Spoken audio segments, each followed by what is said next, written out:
नमस्कार, पंजाब केसरी टीवी में आपका स्वागत है और मैं हूं पवन शर्मा। इस समय की सबसे बड़ी खबर है कि गृह मंत्री अमित शाह जम्मू कश्मीर के दौरे पर आ सकते हैं और कुछ ही दिनों में वो जम्मू पहुंचेंगे और ये भी माना जा रहा है कि वो रजौरी में जहां पर जो आतंकी हमला हुआ था, डांगरी भी जा सकते हैं, क्योंकि भाजपा नेताओं के साथ कल जो बैठक दिल्ली में हुई थी गृह मंत्री के आवास के ऊपर, वहां पर भाजपा नेताओं से साफ तौर पर कहा गया है कि उपराज्यपाल प्रशासन के साथ मिलकर काम करें और जम्मू कश्मीर के मौजूदा हालात को देखते हुए जो रजौरी में आतंकी हमला हुआ था उसके बाद लोगों के भीतर जो गुस्सा था उसे शांत करने के लिए भाजपा नेताओं से कहा गया है कि वह लोगों से मिले, संवाद बनाएं और इस पूरे मसले के ऊपर चर्चा करें। और वहीं यह भी खबर आ रही है कि गृह मंत्री अमित शाह ने खुद जम्मू कश्मीर पे आने के दौरे के लिए उन्होंने हामी भरी है कि वो अगले कुछ दिनों में जम्मू कश्मीर में पहुंच सकते हैं, खास करके जम्मू में। और माना जा रहा है कि रजौरी के डांगरी में जहां पर आतंकी हमला हुआ था वहां पर जाकर उनके परिजनों से भी मिल सकते हैं।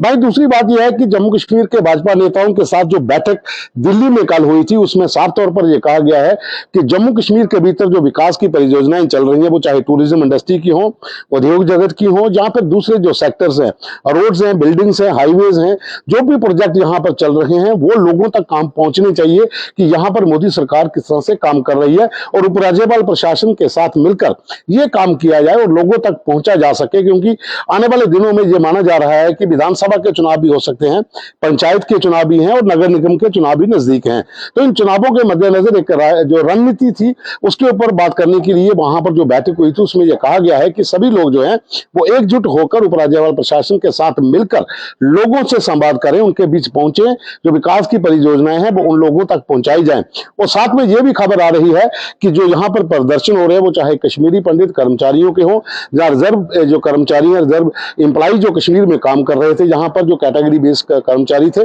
चाहे वो हो या रहबरे खेल हो या फिर दूसरे जो भी प्रदर्शन जम्मू कश्मीर में कर्मचारियों के या अन्य संगठनों के हो रहे हैं, उनके साथ बातचीत की जाए और बात करके इस मसले का हल निकाला जाए। और यह भी कहा गया है कि उपराज्यपाल प्रशासन के साथ इन लोगों के जो नुमाइंदे हैं उनके साथ मिलकर बात करें और इस पूरे मसले को जल्दी से जल्दी हल करें। और माना जा रहा है कि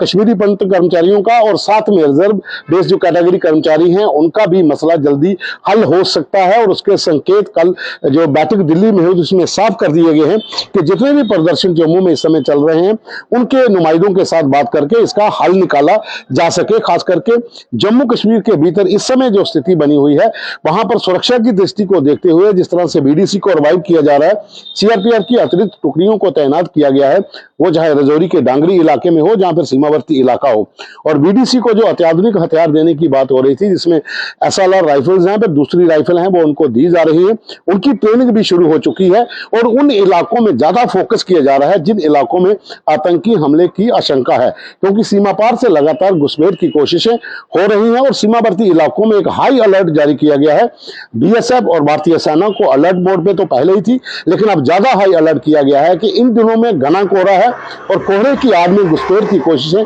ज्यादा हो सकती हैं। उसे लेकर भी गृह मंत्रालय की तरफ से पैरामिलिट्री फोर्सेस को यहां पर जो तैनात किया गया है उनसे कहा गया है कि गांव-गांव के भीतर पेट्रोलिंग की जाए, पिकेट्स बनाई जाए और जिन इलाकों में ये लगता है कि यहां पर आतंकी मनाटीज को पर हमला कर सकते हैं उन इलाकों में ज्यादा गश्त बढ़ाई जाए और लोगों के अंदर सुरक्षा की भावना को पैदा किया जाए।